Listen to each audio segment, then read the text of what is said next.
Meus amigos, preparação da seleção brasileira para os jogos contra o Chile e contra o Peru. E nós vemos o Dorival Júnior perdidaço, rapaziada, é o que eu vou falar aqui no vídeo de hoje. Não se esqueça de se inscrever aqui no nosso canal, no Boteco Ball, né, no botão vermelho de inscrever-se aqui embaixo. Deixa teu like, é muito importante para os nossos canais. Também temos o botão de hypar. É importante vocês apertarem nesse botão, porque é um botão que é novo no YouTube, está liberado para alguns influenciadores, e a gente foi agraciado com isso. Então, dá aquele hype se você gostar do vídeo. Se não, dá o dislike também, mas compartilha aí com os teus amigos, teus grupos de futebol, teus grupos e o WhatsApp, rapaziada. E hoje, não é, na entrevista coletiva, nesta quarta-feira, Dorival Júnior confirmou que Igor Jesus é o titular da seleção brasileira. Igor Jesus e Abner, lateral esquerdo que foi convocado, né, da equipe do Lyon, e nem tá jogando de lateral esquerdo, joga mais de ponta esquerda do que de lateral lá no Lyon. Os dois irão de titular e Dorival muito maluco, viu? Meu Deus do céu, deixou o Endrick na reserva. Vamos acompanhar aqui o que Dorival Júnior falou aqui na entrevista coletiva. Abner e o Igor iniciam a partida. Eu não acho que eles tenham que terem isso como um peso, como um dificultador, ainda mais, além da responsabilidade natural de vestirmos uma camisa pesada como a da seleção. Ele mesmo já falou, né? Não queira que seja uma dificuldade, mas porque também a seleção brasileira não tem um time coletivo ainda. Então realmente a dificuldade já começa aí, Dorival. Por isso que ele falou isso. Olhamos a tabela e vemos onde nós estamos nesse instante. A realidade é essa, e nós temos que encarar, nós temos que enfrentar. Nós fizemos aí, a nossa comissão, apenas 2 jogos dentro dessa fase classificatória. Mas a responsabilidade nesse momento é de todos nós. Então, nós não fugimos a esse contexto, entendemos que é uma situação, sim, muito ruim para uma seleção que sempre pontuou na faixa de cima, mas nós vamos chegar, nós vamos atingir esse momento. Eu acho que todo o trabalho é voltado para isso. É natural que todos nós queríamos um resultado diferente, ou resultados diferentes nesse momento, mas eu acho que tudo está acontecendo num sentido de, primeiro, nos mostrar uma condição ruim, para a gente poder ver quem tem a resiliência para poder sustentar uma situação como essa, que provavelmente seja aquilo que estaremos enfrentando como equipe numa competição como uma Copa do Mundo. Pois é, ele ainda fala aqui, eu não entendi nada do que Dorival Júnior falou, só entendi a primeira parte, que a pressão já é jogar para esses dois jogadores, né, para o Abner e também para o Igor Jesus. Então ele coloca 2 novatos, certo? É o Dorival Júnior querendo fazer um grupo dele mesmo, na minha opinião.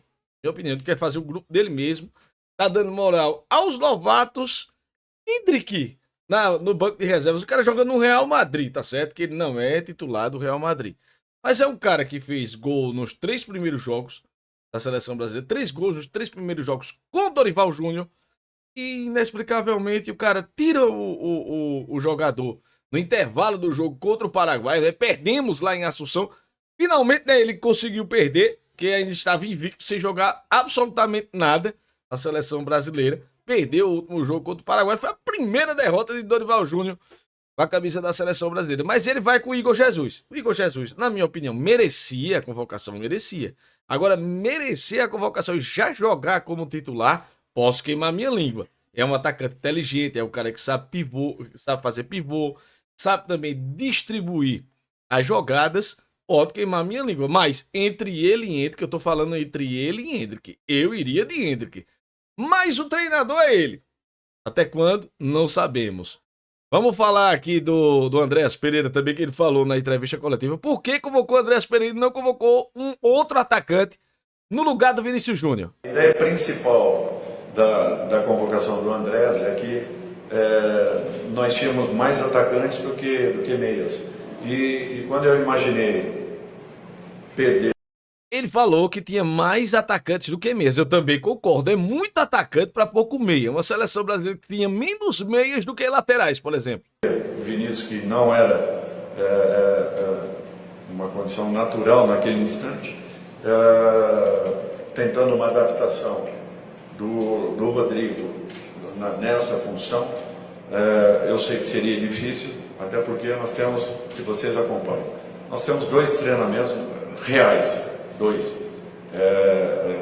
Passando o jogo de amanhã, nós teremos mais um treinamento real, que a gente possa falar. Isso foi treinamento, que foi o que aconteceu no dia de ontem.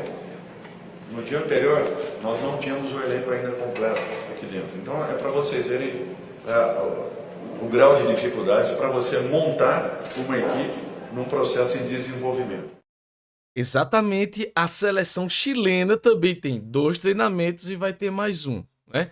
O Paraguai, que não ganhava de ninguém, também teve 2 treinamentos e mais um. Teve um pouco mais, né? Porque o Paraguai foi o último jogo da data FIFA. Mas do mesmo jeito que ele fala que não tem tempo para treinar a seleção, os outros treinadores também, nesse primeiro jogo, não tem tempo. Então todo mundo se reúne, treina ali, conversa e diz, vamos. E por que as outras seleções jogam melhor do que o Brasil? Com o mesmo tempo. Essa desculpa de pouco tempo para treinar não me entra, rapaziada. E ele falou aqui, o Andrés Pereira, inclusive, ainda falando de Andrés Pereira, merecia a convocação para a seleção brasileira. Já merecia. É um dos destaques da Premier League.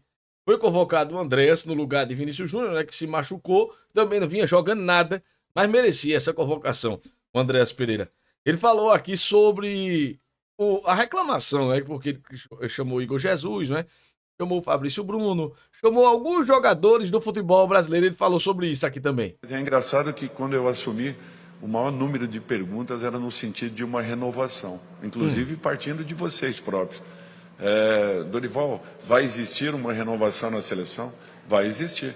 Nós estamos fazendo uma mudança considerável em termos de nomes, dando oportunidades a muitos jovens, garotos, e ao mesmo tempo necessitando extremamente de resultados.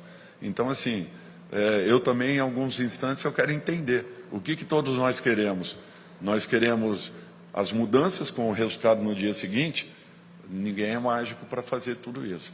Nós queremos mudanças com um time consistente para que possamos chegar ali na frente, aí sim, alicerçados em condições reais de podermos disputar uma final de Copa do Mundo. Então nós temos que pensar. Ele ainda está insistindo na questão da final da Copa do Mundo, rapaziada. Ele prometeu que a seleção brasileira vai chegar na final. Rapaz, a gente vendo o que o Brasil está jogando é difícil, viu? Não fuja aquilo que assumi desde o início. É uma reformulação, eu enfrento, é uma condição. Agora, a impaciência faz parte. Por isso eu tenho que estar sempre um pouco alheio a todo esse movimento, entendendo que os resultados são fundamentais e importantes. Que eu queira, mais do que ninguém, que esses mesmos resultados aconteçam para amanhã. Mas que também entendo que nem sempre mudanças eles são acompanhados muito próximos aí dos resultados iniciais. Mas nós estamos bem perto de um acerto, podem ter certeza disso. Pois é, ele está falando aqui da reformulação. Nisso aí eu concordo com ele. Realmente ele vem convocando vários jogadores diferentes e está justificando a falta de futebol por conta do desentrosamento, né? Por conta dessa reformulação. E vários jogadores novos estarem chegando à seleção brasileira. Nisso eu concordo. E realmente ele está fazendo essa renovação. Mas as outras seleções também estão renovando, estão jogando melhor do que a seleção brasileira. Nesse ponto eu toco.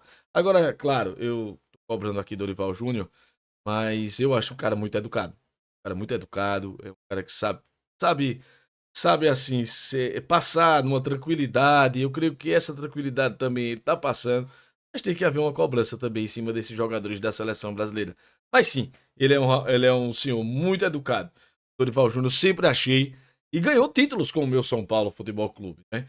Ganhou a Copa do Brasil ano passado. Pensava eu que ele poderia fazer um grande trabalho na seleção brasileira. Estava enganado. E ele falou aqui da pontuação, né? Pelo pescoço do Brasil nessas eliminatórias. Não tem esse lado, olha, nós temos uma obrigação excessiva. Não, nós temos obrigação.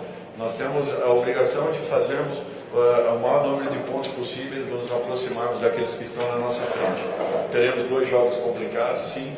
Não pensem que por estarem lá embaixo serão jogos fáceis.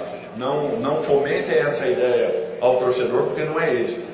Não, Dorival, ninguém está passando essa ideia, não. A gente tá vendo a dificuldade é da própria seleção brasileira, não é porque são os dois times que estão lá abaixo da tabela, não. A gente tá vendo que a dificuldade é na seleção brasileira. Ninguém tá falando isso, ninguém tá iludindo ninguém.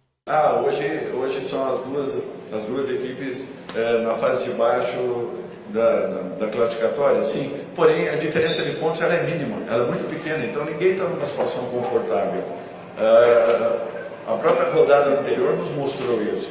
Equipes que vinham ganhando, de repente, estacionaram, perderam. Nós poderíamos ter uma aproximação um pouco maior, aconteceu ou não aconteceu o resultado que gostaríamos. Então, o que nós temos que ter consciência de que teremos 2 jogos muito complicados, difíceis, independente do momento, até porque o nosso momento também não é um momento positivo. Pois é, encerrando aqui esse vídeo, o Brasil, provável escalação do Brasil vai com Ederson no gol, Danilo na lateral direita, Marquinhos, Gabriel Magalhães na zaga e Abner na lateral esquerda. André e Lucas Paquetá, já é uma situação bem ofensiva da seleção, com o Rafinha de armador, viu? No ataque, Savinho na ponta direita, Rodrigo na ponta esquerda e o Igor Jesus de centroavante. Então, realmente, ele tá confiando nesses jogadores novatos para chegar e jogar. Mas é como ele falou, ninguém tá iludindo ninguém não, Dorival Júnior. A gente tá vendo a seleção brasileira jogar, o povo tá com medo do Brasil ficar fora de uma Copa do Mundo com 6 vagas diretas e a 7ª na repescagem contra a seleção da Oceania. Provavelmente é a Austrália. Sempre é a Austrália, né? Austrália ou Nova Zelândia, mas sempre a Austrália vem. Então, meus amigos, ninguém tá iludindo ninguém não, Dorival Júnior. Relaxa, Dorival. Bota essa seleção pra jogar agora. São 6 pontos em jogo, viu? Ele falou da pontuação aí. Se ele não ganhar esses 6 pontos, não é o povo que tá fazendo pressão, não. É a própria CBF. E quer que ele ganhe esses 6 pontos e espera, viu? Se ele não ganhar esses 6 pontos, provavelmente ele caia. Não duvido disso, não. E capaz da gente ver Tite de volta pra seleção. Pelo amor de Deus, rapaziada! Deixa aqui teu comentário. Não se esqueça de se inscrever aqui no nosso canal do Boteco Ball, botão vermelho de inscrever-se. Deixa teu like, é muito importante para os nossos canais, rapaziada.